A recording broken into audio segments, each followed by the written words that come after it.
இலங்கையின் முதற்தர சுற்றுலா தலம் ரீச்சாவின் மாபெரும் உணவு திருவிழா ஆகஸ்ட் மாதம் 7, 8, 9 மற்றும் 10ஆம் தேதிகளில் மாலை 6 மணி முதல் 10 மணி வரை இன்றைய டிக்கெட்டுகளை பெற்றுக் கொள்ளுங்கள். ஆரம்பத்தில் இது பயங்கரவாத தடை சட்டமாகத்தினூடான கைதாக கருதப்பட்டது. அப்படி சொல்லித்தான் எல்லாரும் போராடி இருந்தார்கள். திடீரென அது இல்லை, இது சாதாரண கைது என்று சொல்லியிருக்கிறார்கள். உண்மையில் ஜனாதிபதி அல்லது ஜேவிபி இந்த விவகாரத்தில் பெல்ட்டி எடுத்திருக்கிறது.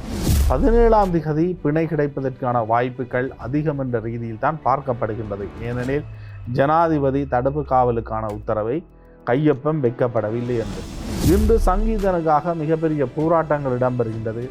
அதே நேரம் ஜனாதிபதியுடன் சந்தித்து பேசுகின்றார்கள். அதே போன்று வெளிநாட்டு சர்வதேச மனித உரிமைகள் சார்ந்த அமைப்புகள் இது தொடர்பில் குரல் கொடுக்கின்றன. ஆனால் இதற்கு முன்னர் இடம்பெற்ற பல்வேறு பயங்கரவாத திரைச்சட்ட கைதுகளுக்கும் இவ்வாறான சம்பவங்கள் நடைபெற்றிருக்கின்றன. ஏன் இன்னமும் இவர்கள் இந்த பயங்கரவாத தடை சட்டத்தை தொடர்ச்சியாக பேணுகிறார்கள்? அது அமல்படுத்தப்படவில்லை என்பதற்கான காரணம் அவர்களிடம் நாடாளுமன்றத்தில் பெரும்பான்மை இருக்கிறது. அவர்களுக்கு அது சாதகமான ஒன்று. ஏன் அவர்களால் இன்னும் அதை நடைமுறைப்படுத்தப்பட முடியாது?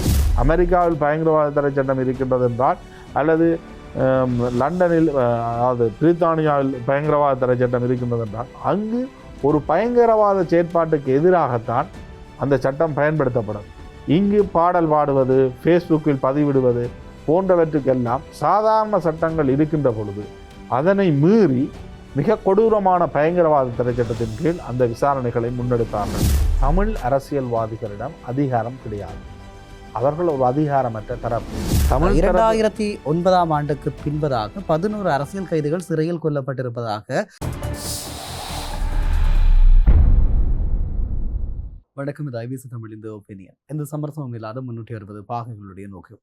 இன்றைய நாளும் சமூக மட்டத்திலே மிகப்பெரிய ஒரு பேசுபொருளாக மாறி தொடர்ந்தும் இருந்து வரக்கூடிய சங்கீதனுடைய விடுதலை தொடர்பாக, அதாவது கைது என்பது இடம்பெற்று அது தொடர்பாக பல்வேறு விதமான பேச்சுகள் இடம்பெற்றது. அவர் விடுதலை செய்யப்பட வேண்டும் என்பதற்காக தமிழர் தாயகம் எங்கிலும் போராட்டங்கள் இடம்பெற்றது. கடந்த புலம்பெயர் நாடுகள், தமிழகம் என இந்த போராட்டம் விஸ்தரிப்பு செய்யப்பட்டிருந்தது.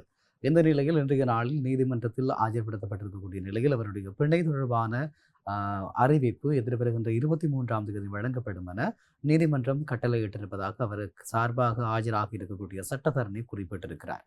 உண்மையில் ஒரு பாடலை பாடியதற்காக ஒரு இளைஞர் இவ்வளவு நாள் சிறைப்படுத்தப்படுவது, அல்லது அவருடைய விடுதலை என்பது இவ்வளவு நாள் நீட்டிக்கப்படுவது, இந்த விவகாரத்தில் பயங்கரவாத தடை சட்டத்தினுடைய பயன்பாடு குறித்து பேசப்படுவது, இப்படி நிறைய விடயங்கள் இருக்கிறது. இந்த விடயங்கள் ஒவ்வொன்றும் இந்த நாட்டில் வாழுகின்ற இளையவர்கள் தொடர்ச்சியாக அவர்கள் வாழ்தல் மீதான கேள்விக்குறிகளை ஏற்படுத்துவது மாத்திரமில்லாமல் இனி வருகின்ற காலப்பகுதிகளில் கலை மற்றும் கருத்து சுதந்திரம் என்பதும் எந்த அளவுக்கு இருக்கும் என்ற கேள்வியையும் மிகச்சிறந்த அடிப்படையில் வெளிப்படுத்தி இருக்கிறது. ஆகவே இது ஒரு எச்சரிக்கையான விடயமாக பலராலும் நோக்கப்படுகிறது. இந்த விவகாரங்கள் தொடர்பாக சற்று விரிவாக பேசிக்கொள்வதற்காக நம்மோடு இணைந்து கொடுக்கிறார் ஊடகவியலாளர் பிரஷ்னோ. வணக்கம். வணக்கம். குறிப்பாக இந்த சங்கீதனுடைய கைது விவகாரம் தமிழர் தாயகம் அங்கு மிகப்பெரிய போராட்ட அலைகளை ஏற்படுத்தி இருந்தது. குறிப்பாக சொல்லிக்கொள்ள வேண்டுமாக இருந்தால், ஒரு இளைஞர் பாடல் பாடியதற்காக கைது செய்யப்பட்டிருக்கிறார். இத்தோடு பயங்கரவாத தடை சட்டம் கடுமையாக பயன்படுத்தப்பட்டிருக்கிறது. இதற்கு முன்பதும் இது மிக நீண்ட காலமாக பயன்படுத்தப்பட்டு வருகிறது. ஆனால் இப்போது வந்திருக்கக்கூடிய அரசுடைய காலப்பகுதியில் இது பயன்படுத்தப்படுவது இன்னும் ஒரு மாற்றுக்கோணமாக பார்க்கப்படுகிறது. ஏனென்று சொன்னால், இந்த பயங்கரவாத தடை சட்டத்தை நீக்குவோம் என்று சொல்லி ஆட்சிக்கு வந்தவர்களாக இவர்கள் இருக்கிறார்கள். ஆனால் இவர்களுடைய காலப்பகுதியிலே தான் தொடர்ச்சியாக இந்த பயங்கரவாத தடை சட்டத்தின் கீழ் தடுத்து வைக்கக்கூடிய விவகாரங்கள் இருக்கிறது என்று சொல்லி போராடி வந்தார்கள். இறுதிக்கட்டத்திலே ஜனாதிபதி அவர்கள் ஸ்ரீதரனோடு பேசுகிற போது பயங்கரவாத தடை சட்டம் இல்லை, ஆகவே நீங்கள் சாதாரண சட்டத்தரணிகளினூடாக சட்ட நடைமுறைகளூடாக பிணை எடுக்கலாம் என்று சொல்லியிருந்தார். ஆரம்பத்தில் இது பயங்கரவாத தடை சட்டமாகத்தினூடான கைதாக கருதப்பட்டது. அப்படி சொல்லித்தான் எல்லாரும் போராடி இருந்தார்கள். திடீரென அது இல்லை, இது சாதாரண கைது என்று சொல்லியிருக்கிறார்கள். உண்மையில் ஜனாதிபதி அல்லது ஜேவிபி இந்த விவகாரத்தில் பெல்ட்டி எடுத்திருக்கிறதா? பயங்கரவாத தடை சட்டத்தின் கீழ் அவர் கைது செய்யப்பட்டு நீதிமன்றத்தில் முற்படுத்தப்பட்டார், சாவச்சேரி நீதிமன்றத்தில். எனினும் தடுப்பு காவல் உத்தரவினை பயங்கரவாத தடை சட்டத்தின் கீழ் பாதுகாப்பு அமைச்சர் என்ற ரீதியில் ஜனாதிபதி தான் கையொப்பம் வைக்க வேண்டும். அந்த கையொப்பத்தை அவர்கள் வைக்கவில்லை என்பதைத்தான் நீதி அமைச்சர் நாடாளுமன்றத்தில் குறிப்பிட்டிருந்தார். அந்த விடயத்தை தான் ஜனாதிபதியும் சிறிதரனுக்கு தெரிவித்திருந்தார். இன்றைய தினம் அவருடைய சட்டத்தரணி கேசவன் சயந்தன் யாழ்ப்பாண மேல் நீதிமன்றத்தில் ஒரு வழக்கை தொடுத்து அதனூடாக பிணை விண்ணப்பத்தை செய்திருந்தார். அதாவது பிணை விண்ணப்பம் குறிப்பிடுகின்ற பொழுது அவர்களுடைய அறிக்கையில் சட்ட ரீதியான முரணான விடயங்கள், குறிப்பிடப்பட்டுள்ளது என்ற அடிப்படையில் தன்னுடைய வாதங்களை கேசவன் சயந்தன் முன்வைத்திருந்தார் யாழ்ப்பாண மேல் நீதிமன்றத்தில். நாளைய தினம் அவர் திகதியை கோரியிருந்த போதிலும் 23ஆம் திகதிக்குத்தான் நீதிமன்றம் திகதியிட்டிருக்கின்றது அடுத்த தவணையை. அதற்கிடையில் 17ஆம் திகதி எதிர்வருகின்ற 17ஆம் திகதி மீண்டும் சாவச்சேரி நீதவான் நீதிமன்றத்திடம் அந்த வழக்கு வருகின்றது. அன்றைய தினம் சங்கீதனம் முன்னிலைப்படுத்தப்படுவார். இன்றைய தினம் மேல் நீதிமன்றத்தில் சங்கீதன் முன்னிலைப்படுத்தப்படவில்லை. அவருடைய சட்டத்திறனியினால் ஒரு வழக்கு தாக்கல் செய்யப்பட்டது. பி அறிக்கையில் சட்டத்துக்கு முரணான விடயங்கள் சுட்டி காட்டப்பட்டிருக்கின்றது என்ற அடிப்படையில் தான். எனினும் இன்றைய தினம் பிணை கிடைக்கவில்லை.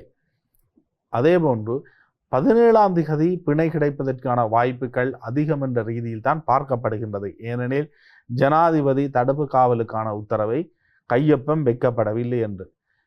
உடனடியாக விடுதலை செய்யக்கூடிய நிலைமை என்பது இலங்கையில் இல்லை. இதனை நாங்கள் உயிர்த்த ஞாயிறு குண்டு தாக்குதலுக்கு முன்னர் இடம்பெற்ற ஒரு போலீஸ் கொலையுடன் முன்னாள் போராளி ஒருவர் கைது செய்யப்பட்டார். எனினும் உயிர்த்த ஞாயிறு தாக்குதலுக்கு பின்னர் அது சஹ்ரான் குழுவினரால் மேற்கொள்ளப்பட்டது என தெரிந்தாலும் உடனடியாக அவரை விடுதலை செய்ய முடியாமல் இருந்தது.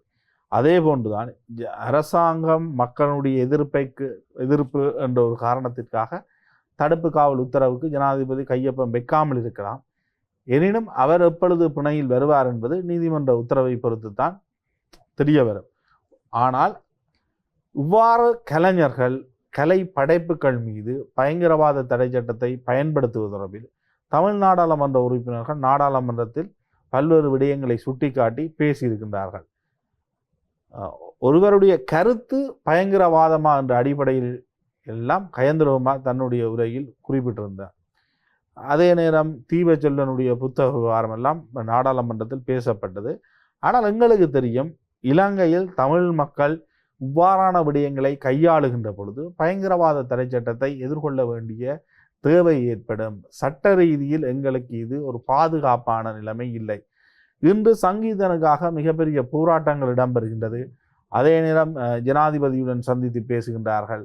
அதே போன்று வெளிநாட்டு சர்வதேச மனித உரிமைகள் சார்ந்த அமைப்புகள் இது தொடர்பில் குரல் கொடுக்கின்றன. ஆனால் இதற்கு முன்னர் இடம்பெற்ற பல்வேறு பயங்கரவாத தடை சட்ட கைதுகளுக்கும் இவ்வாறான சம்பவங்கள் நடைபெற்றிருக்கின்றன.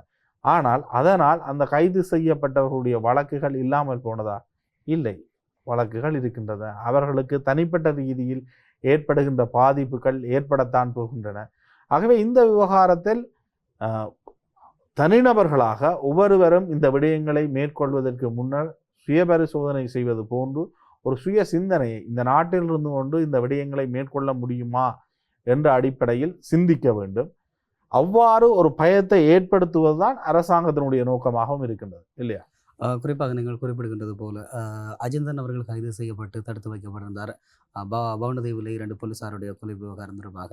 அதன் பின்பு சஹ்ரானுடைய சகாக்களால் தான் அந்த கொலை இடம்பெற்றது. ஆகவே அது தொடர்பாக ஆதாரபூர்வமாக நிரூபிக்கப்பட்டு அவர் ஒரு கட்டத்திலே விடுதலை செய்யப்படுகிறார். அதேபோல் ஒரு முஸ்லீம் இளைஞர் கைது செய்யப்பட்டு தடுத்து வைக்கப்படுகிறார். அதன் பின்பு அவரோட குற்றவாளி அல்ல என விடுவிக்கப்படுகிறார்கள். உண்மையில் பயங்கரவாத தடை சட்டத்தின் கீழ் கைது செய்யப்படுகின்றவர்கள் தொடர்பாக விசாரணைகள் அல்லது நீதிமன்ற ஆஜர்படுத்தல் என்பது குற்றப்புலனாய்வு திணைக்களம் தாங்கள் தீர்மானிக்கின்ற கால வரையறையிலே அவர்கள் அந்த நீதிமன்றத்திலே முன்னிலைப்படுத்துகின்ற விவகாரத்தை மாற்றக்கூடியதாக இருக்கிறது. இப்படியான ஒரு சூழலில் இந்த பயங்கரவாத தடை சட்டம் நீக்கப்படும், இது பாரிய விளைவுகளை ஏற்படுத்தும் என்று சொல்லித்தான் இவர்கள் ஆட்சிக்கு வந்தார்கள். இவர்கள் ஆட்சிக்கு வந்தது முதலே இது தொடர்பாக பல்வேறு விதமான கருத்துக்கள் சொல்லப்பட்டாலும் கடந்த செப்டம்பர் மாதம் மனித உரிமைகள் கூட்டத்தொடர் ஜெனீவாவில் இடம்பெறுகிற அதனுடைய 2வது வாரத்திலே நாங்கள் இதனை நீர்த்து செய்து விடுவோம், புதிய சட்டம் கொண்டு வருவோம் என்றெல்லாம் சொன்னார்கள். அதன் பின்பு புதிய சட்டத்திற்கு எதிராக பல்வேறு விதமான விமர்சனங்கள் வந்தது.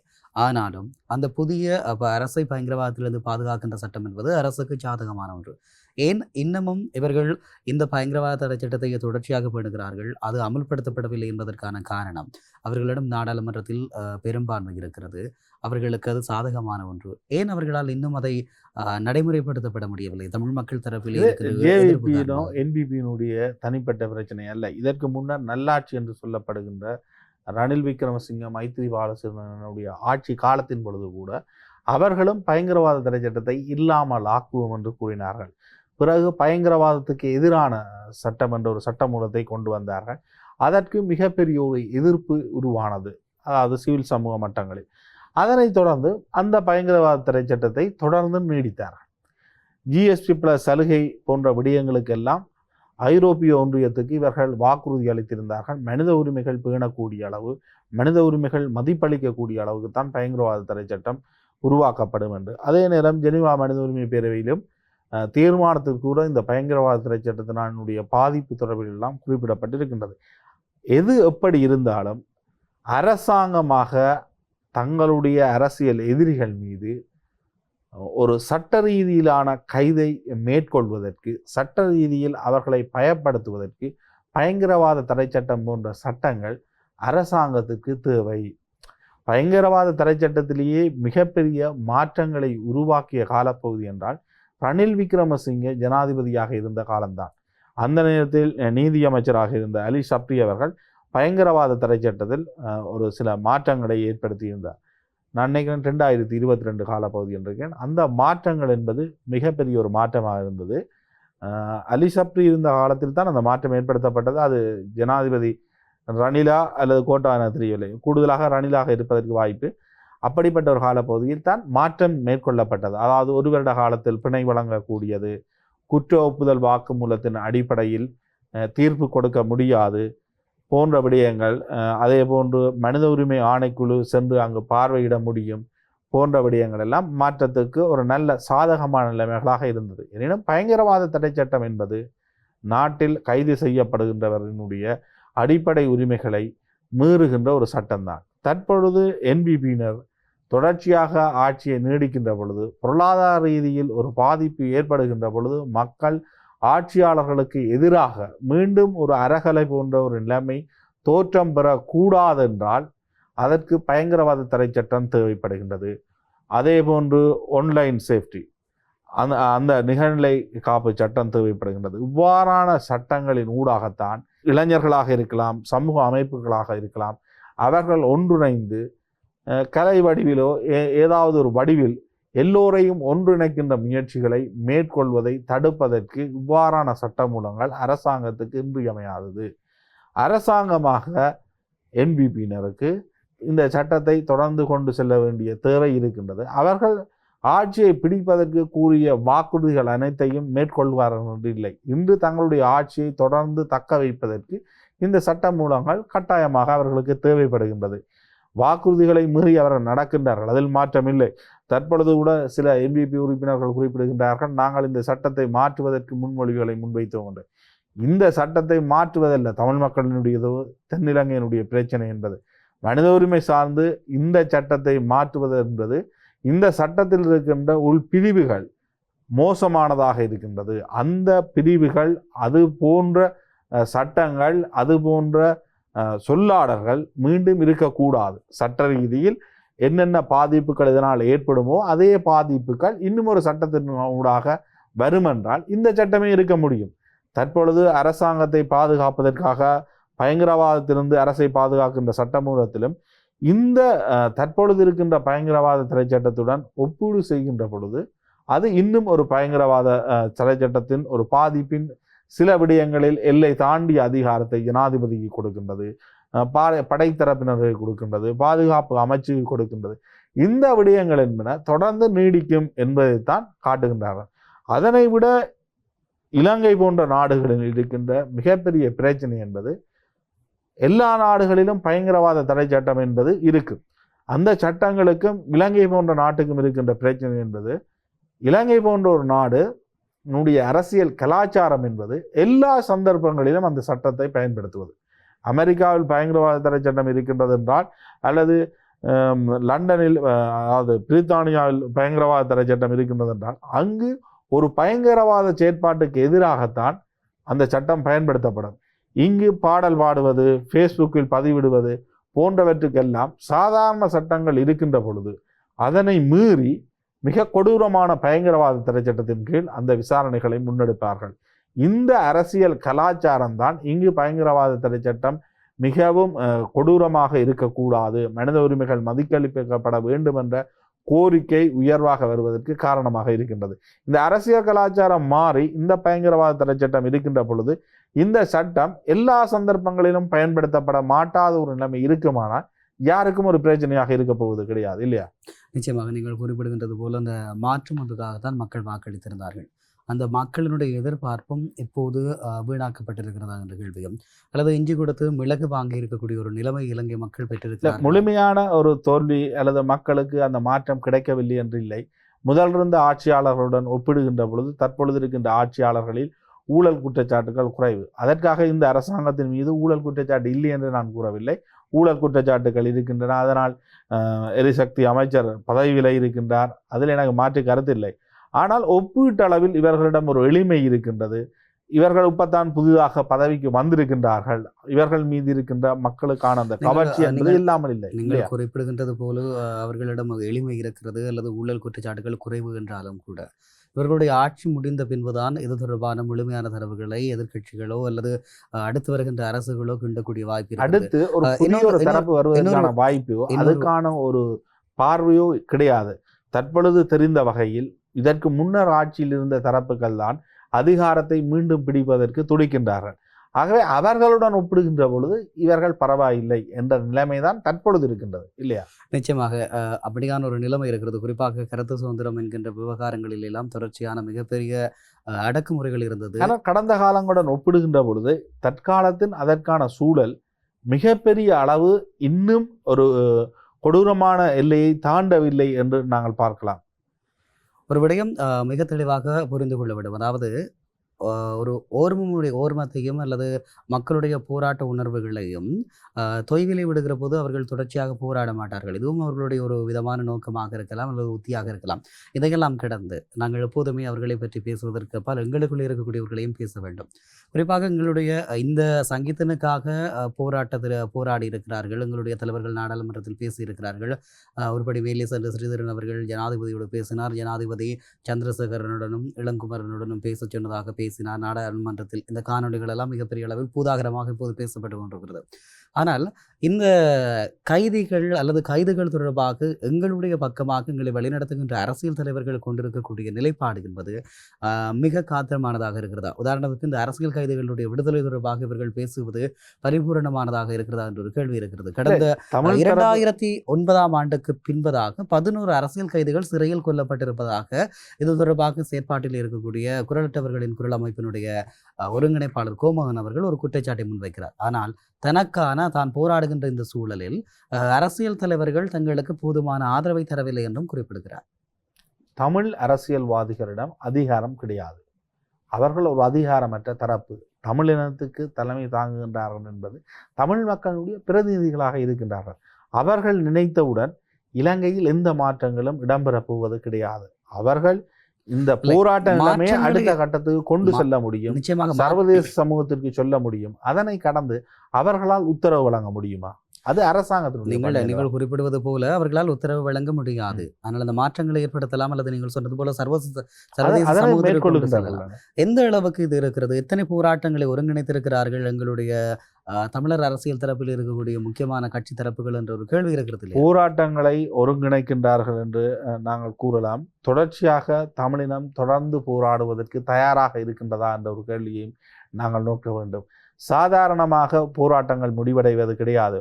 ஒரு போராட்டத்துக்கு சென்றால் அவர்களை தொடர்ந்து புலனாய்வாளர்கள் கண்காணிப்பார்கள்.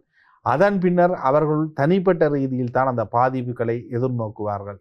ஒரு போராட்டத்துக்கு சென்று ஒருவர் கைது செய்யப்பட்டால் அதன் பின்னர் முழு பிரச்சனையும் அவருடைய தனிப்பட்ட பிரச்சனை. ஆகவே அவ்வாறு சில இடங்களில் அரசியல் தலைமைகள் தவறு விடலாம்.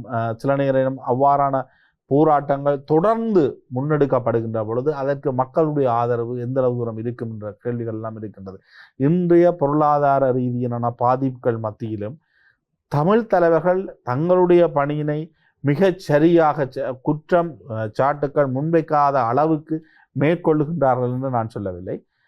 சங்கீதனுடைய விடயத்தில் சரியாக நடந்திருக்கின்றார்கள். அதே போன்று சட்டத்திறனிகள் தங்களுடைய பணியை மேற்கொண்டிருக்கின்றார்கள் என்று குறிப்பிடலாம். இன்னும் பணியாற்ற முடியாதாண்டால் பணியாற்றலாம் என்றுதான். அது எல்லோரும் ஒருங்கிணைந்து ஒரு நிலைப்பாட்டுடன் செயற்படுகின்ற ஒரு காலம் ஏற்படுமானால் அது ஒரு கொள்கை நிலைப்பாட்டுக்காக இருக்க வேண்டும். தற்பொழுது பல்வேறு பிரிவுகள் இருக்கின்றன. அதுக்குள் கொள்கை ரீதியிலான பிளவுகளும் இருக்கின்றன, தனிநபர்கள் சார்ந்த பிளவுகளும் இருக்கின்றன. கொள்கை ரீதியில் எல்லோரும் ஒருமித்து பயணிக்க முடியுமா என்ற ஒரு கேள்வி இருக்கின்றது. கொள்கை ரீதியினால் மாற்று ரீதியிலான கருத்துக்களை கொண்டவர்கள் எவ்வாறு இணைந்து கொள்வார்கள்? தென்னிலங்கை அதனை எவ்வாறு புரிந்து கொள்ளும்? சர்வதேசம் இதனை எவ்வாறு புரிந்து கொள்ளும்? தமிழ் மக்களிடம் சரியான தலைமைத்துவத்தை ஏற்படுத்தக்கூடிய ஒருவர் இதுவரை இனங்காணப்பட்டிருக்கின்றாரா? அவரை நோக்கி அல்லது அப்படிப்பட்ட ஒருவரை நோக்கி தமிழ் தரப்புகள் ஒன்றிணையுமா? அதற்கு புலனாய்வு தரப்புகள், வெளிநாட்டு புலனாய்வு தரப்புகள் இடம் கொடுக்குமா என்ற பல்வேறு கேள்விகள் இருக்கின்றதல்வா? நிச்சயமாக பிரச்சனை. இந்த விவகாரங்கள் தொடர்பாக தொடர்ச்சியாக நாங்கள் பேச வேண்டும். ஆனால் நிகழ்ச்சியை இப்போது நிறைவு செய்து கொள்ளலாம். இனி வருகின்ற காலங்களில் தொடர்ச்சியாக இந்த விவகாரங்கள் தொடர்பாக பேசிக்கொள்வோம். நன்றி. இணைந்து கொண்டமைக்கு நன்றி. நன்றி நேயர்களே. இன்றைய நாளில் பேசி இருக்கிறோம் குறிப்பாக சங்கீதனோடு விடுதலை தொடர்பாக தமிழ் தேசிய அரசியல் பரப்பில் இருக்கக்கூடிய செயற்பாட்டாளர்களுடைய செயற்பாடுகள், அரசினுடைய நகர்வுகள் தொடர்பாகவும் பேசியிருக்கிறோம். மற்றும் ஒரு காணொலி வாயிலாக உங்கள் அனைவரையும் சந்திக்கிறேன். வணக்கம்.